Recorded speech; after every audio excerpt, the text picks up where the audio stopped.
ಧರ್ಮದ ಜಾಗ್ರತೆಗೆ ಚಾವಿಬೇಕು, ಪ್ರಜೆಗಳ ರಕ್ಷಣೆ ಜಾಗ್ರತೆಗೆ ಕಾದಿಬೇಕು, ಕಾನೂನು ವ್ಯವಸ್ಥೆ ಜಾಗ್ರತೆಗೆ ಈ ಕಾಕಿಬೇಕು. ಇದರಲ್ಲಿ ಕಾದಿ ಎಂಬುದೊಂದು ಶಹರಹಳ್ಳಿಗಳ ಮೂಲ ಸೌಕರ್ಯ ಒದಗಿಸಿದೆ. ಹೋದರೆ ಅಲ್ಲಿ ಅಹಂಕಾರ ನಡೆಯುತ್ತದೆ.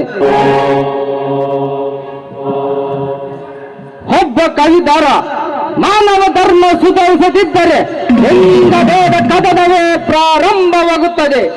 ಹೀಗಾಗಿ ತನ್ನ ಕರ್ತವ್ಯ ಮರೆತರೆ ದಿನಕ್ಕೊಂದು ಕೊಲೆ ಸುಲಿಗೆ ನಡೀತಾನೇ ಇರುತ್ತದೆ.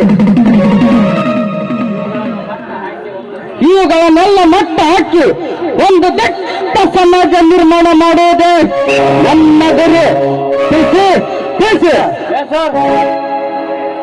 ಅದೇನೋ ಅಲ್ಲಿ ಯಾರೋ ನನ್ನ ಹೆಸರಿನ ಜೇಕರ್ ಹಾಕುತ್ತಾ ಈ ಕಡೆನೆ ಬರ್ತಿದ್ದಾರಲ್ಲ, ಯಾರೋ ಅವರು ಮಂಡವಾರ ಬೀಜ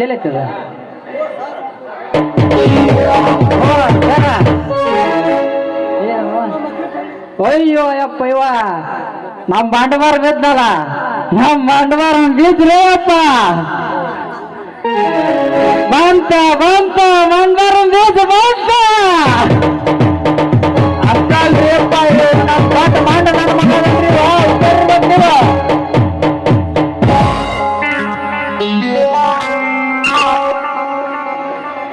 ನಮಸ್ಕಾರ ಮಾಡ್ತೀವಿ PSI ಸಾಹೇಬರಿಗೆ. ಮಾಡ್ಕೇವಾಗಲೇ ಹಾ ನಮಸ್ಕಾರ. ಏನು ವಿಷಯ? ಏನೋ ಹೊಸದಾಗಿ ನಮ್ಮ ಠಾಣೆಗೆ ನೀವು ಸಬ್ ಇನ್ಸ್ಪೆಕ್ಟರ್ ಆಗಿ ಬಂದಿದ್ದೀರಂತೆ? ಹೌದು, ನಾನೇ ಬಂದವನು.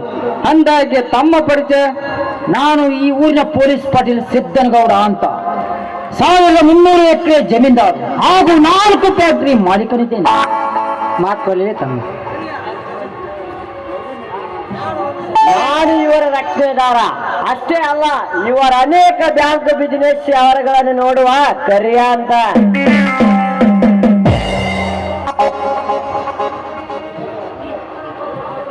ನಾನು ಇವರ ಸಮೂಹ MD ಆಗದಿದ್ದರು ಇವರ ಪರಮ ಸ್ನೇಹಿತ ಕಾಳಿಂಗ ಅಂತ. ಕಣ್ಣಿಟ್ಟ ಕೆಲಸವನ್ನು ತಕ್ಷಣದಲ್ಲಿ ಮಾಡಿ ತೋರಿಸುವ ಛಲಗಾರ. ನಿನ್ನ ಕಿವಾಗ ಏನ್ ಗಂಟೆ ಬರ್ತಲ್ಲ ಯಾಕ ಅಂತಂದ್ರಾಗ ನಾನು ಬಹುಮಾನ ಸಿಕ್ಕತ್ರಿ ಸಾವುಕಾರ. ಶೇಖರ್ಬೇಕಲ್ಲ ಅಮ್ಮದೇ ನನಗ. ಹಾಗಂತ ತಮಗೆ ಸನ್ಮಾನ ಮಾಡಿ ನಿಮ್ಮ ಕೈ ಮಿಲಾಯಿಸಿ ಕೈಗೂಡಿಸಬೇಕಂತ ಬಂದೇವಿ.